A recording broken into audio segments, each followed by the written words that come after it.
According to the General Staff of the Armed Forces of Ukraine, in the 3 weeks of the war against Ukraine, Russia lost 15,400 soldiers.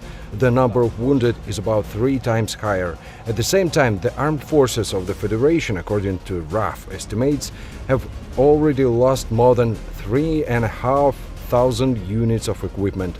Each unit is money. Exact figures are virtually impossible to establish.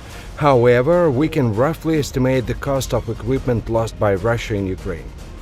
According to the Ukrainian military, the Federation has already lost more than 500 tanks. The Russian army has several types of heavy armored vehicles, but most of them, according to open sources, are the tanks T-72B3, a modernized tank that was developed in the Soviet Union.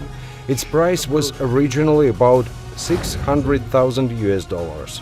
After modernization at the rate of 2013, its cost increased to over $2 million. So overall, tank losses for Russian Federation are about $1,090 million.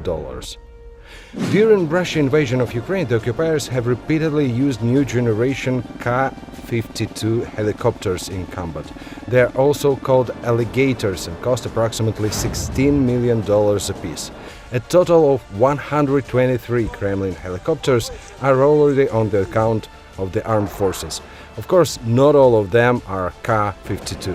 So roughly, the helicopter losses for Russia are about $1,900 million.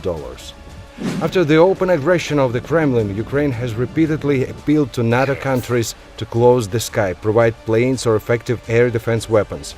This wouldn't allow Russian aircraft to bomb peaceful Ukrainian cities, and while the alliance is in a sleep mode, Ukrainians are shooting down enemy aircraft on their own.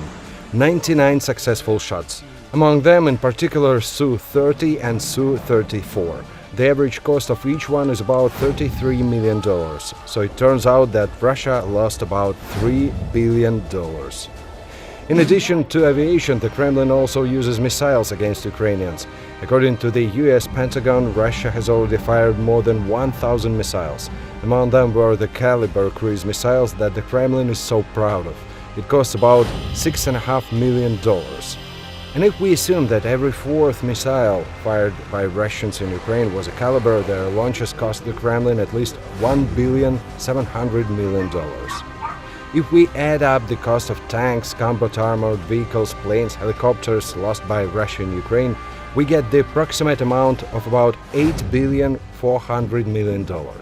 And we didn't count the ships lost by the Russians, unmanned aerial vehicles, cars, ammunition, fuel, and other necessary stuff for hostilities. We also didn't count Russian anti-aircraft missile systems Pantsir C-1, which cost about $14 million, and some of them were also destroyed or captured as trophies by the Ukrainian army. So the Russians suffer, but no money can return those Ukrainians killed by bombs and rockets, and no money can wash away the disgrace from the European companies and politicians staying apart or supporting Putin.